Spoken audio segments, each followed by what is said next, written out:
Moby Dick is obviously an epic tale that takes place in a number of different oceans, but it climaxes in the Pacific itself. And this is based very much on Melville's own experience in a whaler in the Pacific. What happens in Moby Dick is that Captain Ahab, is obsessed with his quest to capture and seek vengeance for his own injuries, to capture a great white whale. Melville, it appears, was aware of similar stories, if not of vengeance, at least of epic struggles between whalemen and the whales that they sought.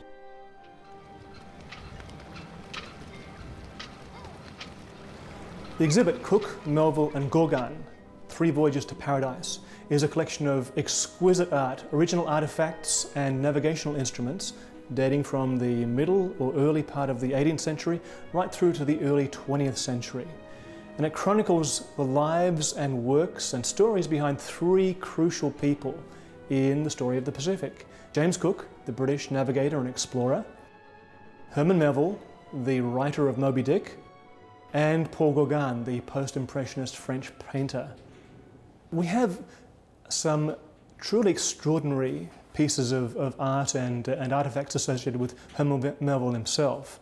For example, we have a piece of scrimshaw. Scrimshaw is literally a piece of whale bone coming from various parts of the whale, obviously, that's been taken by the scrimshaw artist and carved and then decorated or inked with certain pigments to bring out the features in it.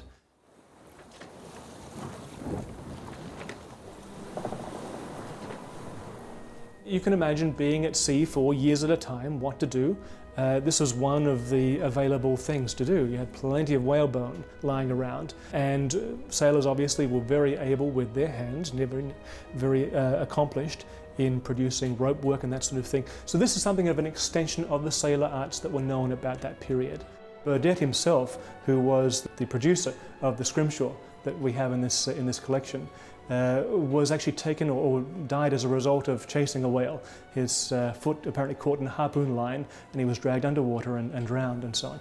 And that wasn't uncommon. It was a very dangerous industry to be involved in for those who sailed for a number of years in the Pacific. This is probably the centerpiece in terms of our representation of Herman Melville and his life. If you look very carefully, you'll see there are 2 initials inked with a different hand in either side of the scrimshaw panel, H.M., very faintly. This has been traced back by Melville scholars and art historians to Melville's family home. So you have here not simply an image of whaling, a product of art coming from the whaling industry and from that period, but also a tangible link back to Melville's own life. Whaling, you see, was very important for the production of whale oil, which lubricated and provided lamp fuel and so on, and also for the production of certain other products that were used in clothing. For example, the stiffening in corsets during the Victorian era came from whalebone. It was a thoroughly American industry, and this is perhaps something we don't realize today, that apparently 8 out of 10 whale ships operating in the world in the middle of the 19th century were actually owned by New Englanders. And also San Diego had actually a whaling industry in its own right, sort of a shore whaling industry, you might say. It was different in the sense that the whalers did not set out in large ships to actually capture whales for years at a time. It was all based on the shore here. What would happen is that they would set out in small boats, wait for passing whales, harpoon them and then drag them to shore and flense them or cut the flesh out or the blubber out. Although the fact is that most of the whale ships operative in the middle of the 19th century were owned by Americans or New Englanders to be exact, their crews were multinational. And this comes through in Moby Dick. You see the harpooneers represent different cultures, different societies and so on. Melville gives them voice and actually paints them in a very positive light. Queequeg is both a humorous, compassionate and extremely skillful person. Melville really attempts to give greater voice to characters that are not represented in American literature during that period. Once you wade through some of the other portions of the narrative and get to these crucial texts, crucial passages that he puts forward, I think it does become very relevant for our own modern sensibilities. Contemporary critics were varied in their appreciation of both Melville and Gauguin for a variety of reasons. First of all, both the artist and the writer challenged contemporary artistic sensibilities and also a sort of Judeo-Christian ethic, monogamy, and a perception of the pagan other by giving them a certain dignity in both artistry and through the words of Melville.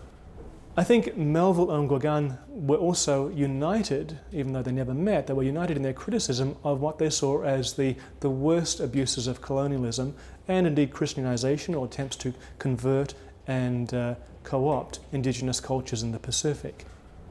Ironically, Moby Dick, despite the fact that it is probably his most well-known novel today, is something of a disaster in the lifetime of Melville himself. He didn't get any sort of fame. He was very much disappointed with its reception by the public. I think Moby Dick endures in our contemporary fascination largely because of the theme that it actually treats. It's an epic, and so in many senses it encompasses many of the human nature's deepest and darkest quests and also secrets as well. Ahab is something of an enigma. He searches for this whale, but we don't quite know what's going to happen until the very end. Is he going to succeed, or will he in fact be swallowed up by the ocean itself? This was seen not so much as, or not only as an economic quest, but also as something of a sacred hunger, a sacred quest, referring back to biblical times when the whale, or Leviathan, was seen as the great nemesis or enemy of the human race.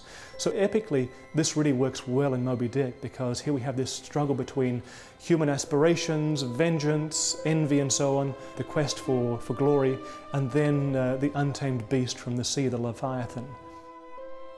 Moby Dick really does try and grapple with what is it to be human? What is it to struggle? What is it to confront evil or the unknown? And these are perennial themes. These are themes that don't go away.